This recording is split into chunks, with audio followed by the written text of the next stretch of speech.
Hi everyone, welcome to another episode of the Dramatology Podcast. And in this episode, I'm going to be continuing on my review of ABO Desire. I have covered up to episode 7 in my past reviews, so do check those out. But in this episode, I'm going to be covering episodes 8 and 9 that just aired recently and give my thoughts about where the drama is heading and how I feel at this point, given the different things that have happened. Because I feel like episode 8 and 9, major things have happened. And so, yeah, let's talk about it. So, first things first, at the beginning of episode 8, we see that Shao is in the hospital. He's been admitted because he seemed to have lost control over his pheromones in the office, right? And so, the doctor comes in and tells him he's having this disorder and he doesn't really know why.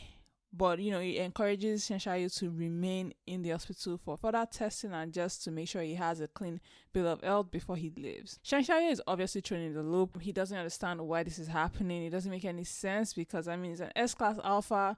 He should be at the top of the world. Why he's suddenly having issues, he has no idea.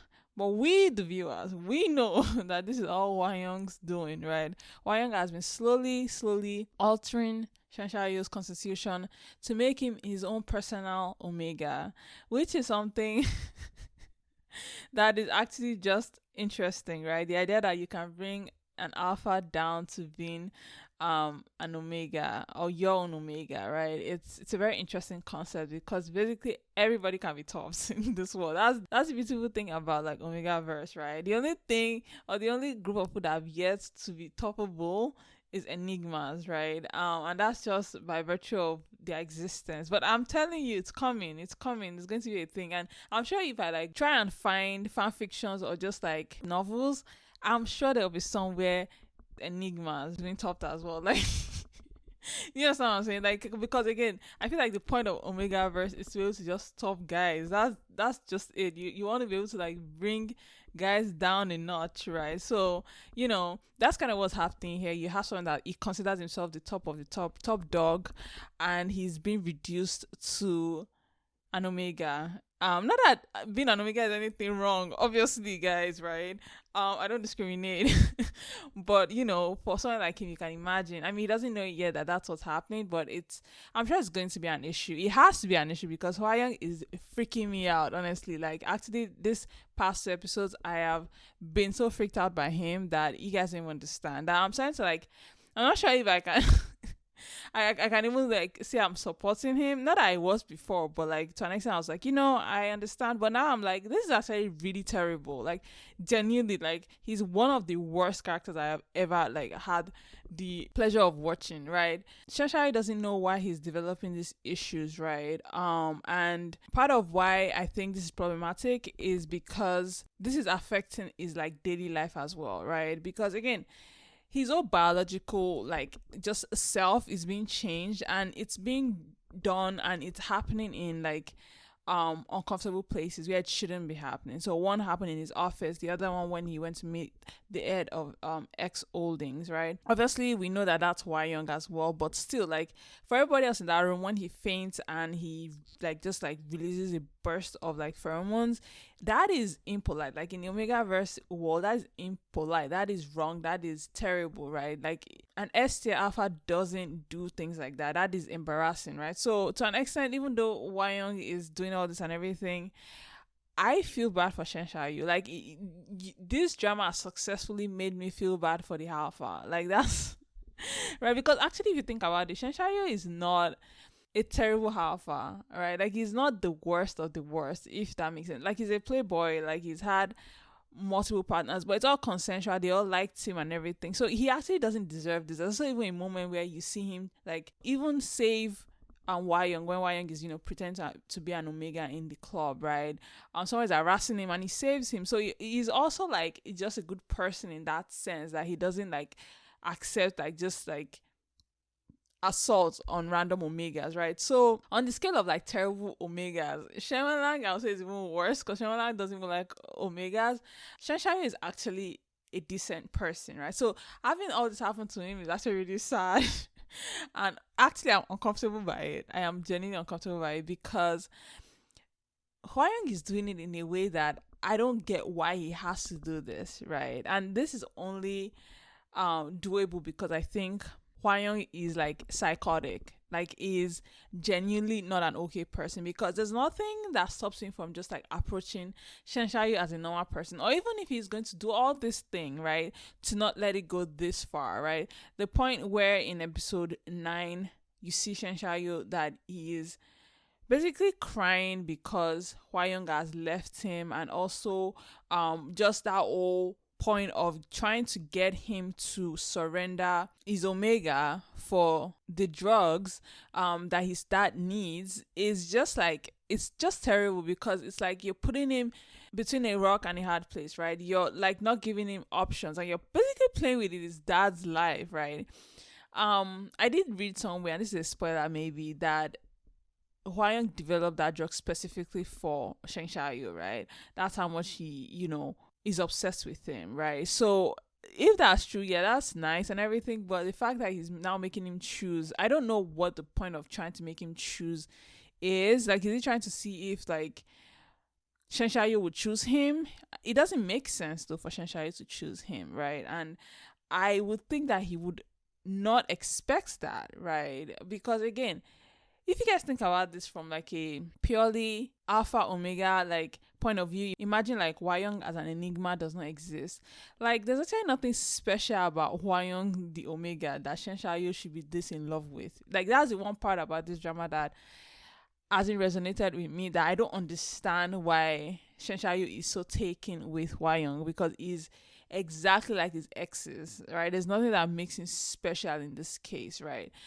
So Shen Xiaoyu going through all this length to just like protect him and all these things is kind of, I'm just not buying it. So to also see Hua Yong try to see if he's important to Shen Xiaoyu using this, I'm just like, is that necessary? Is that needed?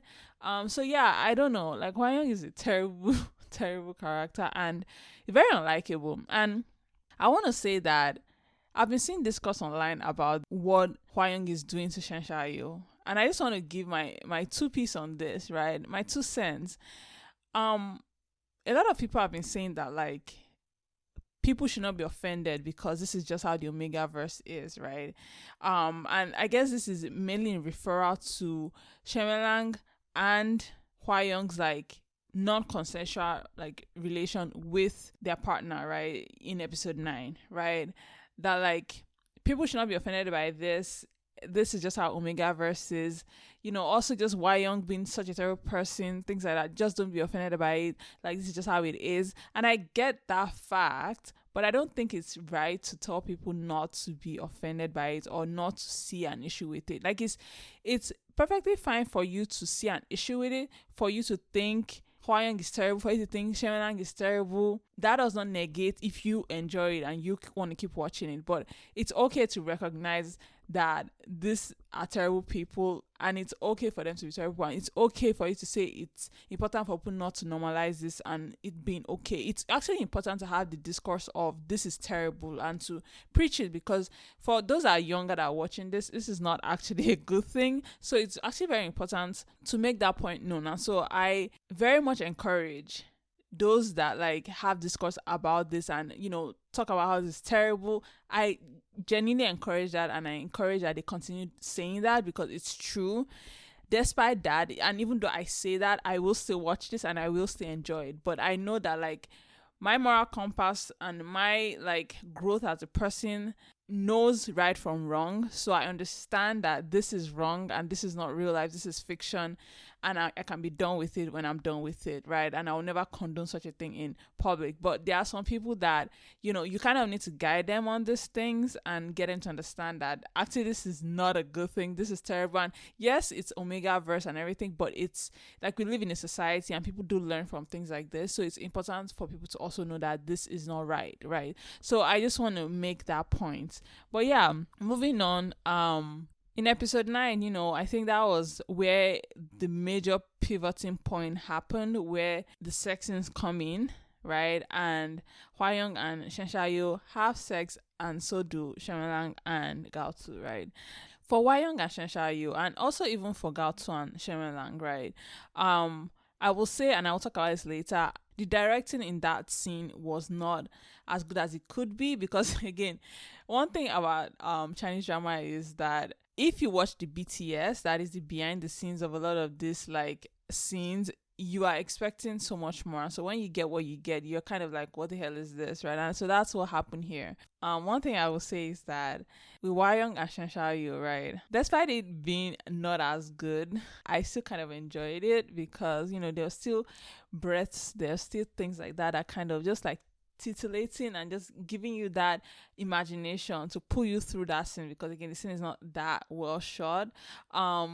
When when Hua Yong is like, lift your hips, I need to use it, I lost my mind. Like, I died. I was like, oh my god. And apparently that's not even like the accurate translation for what he said, but yeah, I was like, oh my god. And I have to say, there's just something about seeing an alpha brought down and just brought down a notch, right? And it's beautiful, like, especially given that like Shen Xiaoyu is like physically just bigger than Hua Yong, right? Like, the actor that's playing Shen Xiaoyu is way bigger than the actor that's playing Hua Yong, and for that role reversal to happen, I will say it's not as common as you think. Like, BL dramas tend to stick to like heteronormativity, like ideas of what the dynamic should look like. So the top is always like taller than the bottom, right? And I've always like I've always been like, please give us just like either two equally butch guys, or one where it's a butch guy that is the bottom, right, and it's like a skinny one that's like the top. So seeing this here is glorious. I wish they had shown more of it so that I could actually see it, but still, like, just the thought of it, I was like, oh my god, this is good, right? So yeah, that was one thing I'll say, that even though it wasn't the best, I still loved it.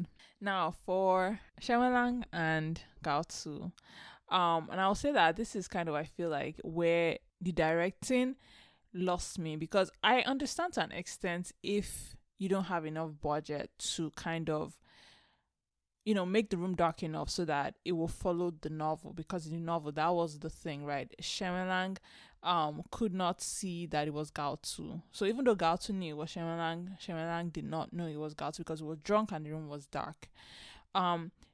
In the drama, neither of these two things are apparent. They do not show this. The room is lit. There's a literal lamp there.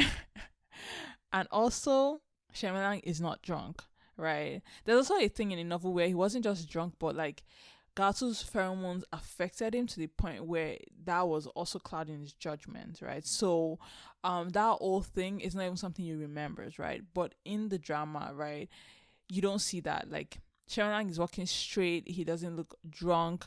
Like, they kind of show him kind of be a little frazzled by the pheromone is like getting, but like it's not enough for me to be like, okay, this is two people that are kind of just in the throes of like their pheromones and just being affected by that, right? So that was the only thing that I really struggled with, because again, I had seen the behind the scenes of this and it's so much more. Guys, that's one thing, you should go and see the behind the scenes of this drama. Like, Chinese dramas do this where they will shoot like the most risk things and they just never air it, probably because of censor, maybe to protect the actors, I don't know. But yeah, the behind the scene is really where the drama is at. So I would encourage you guys to check the behind the scenes. So yeah, that happens and both couples kind of consummate their relationship. Shen Wen Lang, the fool he is, is asking me for Gao Tu the very next day, like, where is he? Because again, the idea is that he does not remember. He was drunk, he was clouded by pheromones and everything, and so he just had no idea who the Omega he slept with us, and he doesn't care, because again, this guy is in love with Gao Tu even though he doesn't know it, right? So that's what he's looking for, right? And so he's like asking his other like secretary, like, where's Gao Tu? And the other secretary is like, oh, he's taking care of his Omega, and Shen Wen Lang is losing it, like, so that's kind of where it's at. So it's back almost to how it was before, right? Because from Shen Wen Lang's point of view, nothing has changed. I think if Shen Wen Lang knew that it was Gao Tu from the very beginning, right? And I really hope they change this, in that, like, I don't want Gao Tu to have to spend like, and this is a spoiler if you've not like read the novel or if you don't know what is gonna follow, but I don't want Gal to spend his pregnancy alone, right? Like I actually want to see that part of the drama where like you have a pregnant Omega, right? I want to see it, and I want to see, the alpha be there to like help him through it, right? So, I don't think they would change it, but like fingers crossed, you never know, right? So yeah, that's kind of where we are at with the second couple. Whereas, at this point, after Shen has been basically assaulted by Hua Yong, right? And still reeling and recovering from all the hickeys and everything that Hua Yong left behind. Hua Yong actually disappears, like the Omega Hua Yong disappears, right? And he's like left distraught, right? And doesn't know what to do. So I really feel for Shen this past episodes. Like he's going through a lot, right? Not only is his dad sick, he has to deal with his like half brother, but his Omega is missing, and he's just been railed by a random person in a hotel. So like he is not having the best week or month or year so far, right? But yeah, that's kind of where we are at. So yeah, I think that so far so good. I am enjoying this. Again, we still have like another maybe what 8+ or something episodes to go, so I'm seated for this. So yeah, that's really all I have in this episode. Thank you guys so much for listening. As always, I hope you guys have a lovely rest of your week. Bye.